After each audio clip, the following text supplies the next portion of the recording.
అందరికీ నమస్కారం. ఎమ్మెల్యే కార్యాలయంలో కత్తితో దాడి, ముగ్గురు పరిస్థితి విషమం. పూర్తి వివరాలు ఈ వీడియోలో తెలుసుకుందాము. వీడియో స్కిప్ చేయకుండా పూర్తిగా చూడండి. అప్పుడే కంప్లీట్ ఇన్ఫర్మేషన్ అయితే అర్థమవుతుంది. అలాగే ఇంకెవరైనా మన ఛానల్ సబ్స్క్రైబ్ చేసుకోకపోతే వెంటనే సబ్స్క్రైబ్ చేసుకోండి ఫ్రెండ్స్. చాలామంది సబ్స్క్రైబ్ చేసుకోకుండా వీడియోస్ అయితే చూస్తున్నారు. ప్రభుత్వం నుంచి వచ్చే ఇలాంటి ముఖ్యమైన అప్డేట్స్ మిస్ అవ్వకుండా మీరు ముందుగా తెలుసుకోవాలి అనుకుంటే ఛానల్ని తప్పకుండా సబ్స్క్రైబ్ చేసుకోండి. అలాగే వీడియోని ఒక లైక్ చేయడం మర్చిపోకండి. వివరాల్లోకి అయితే కనుక వెళ్ళిపోదాము.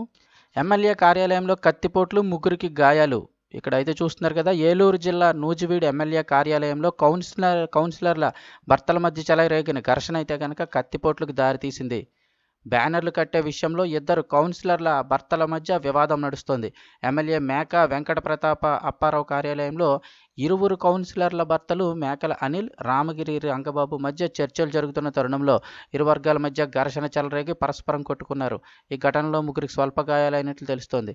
వీరికి ప్రైవేటు ఆసుపత్రిలో చికిత్స చేసి పంపించినట్లు సమాచారం. మేకల అనిల్ వర్గీయులు రామగిరి రంగబాబుకు చెందిన విజయలక్ష్మి ప్రింటింగ్ ప్రెస్ అద్దాలు పగలగొట్టినట్లు ప్రెస్ నిర్వాహకులు అయితే తెలిపారు. సో ఇప్పుడు నూజివీడు పెద్ద గాంధీ బొమ్మ సెంటర్లో పోలీస్ పికెట్ ఏర్పాటు చేశారు. పోలీసులను వివరణ అడిగితే ఎటువంటి కేసులు నమోదు కాలేదని అయితే చెబుతూ ఉన్నారు.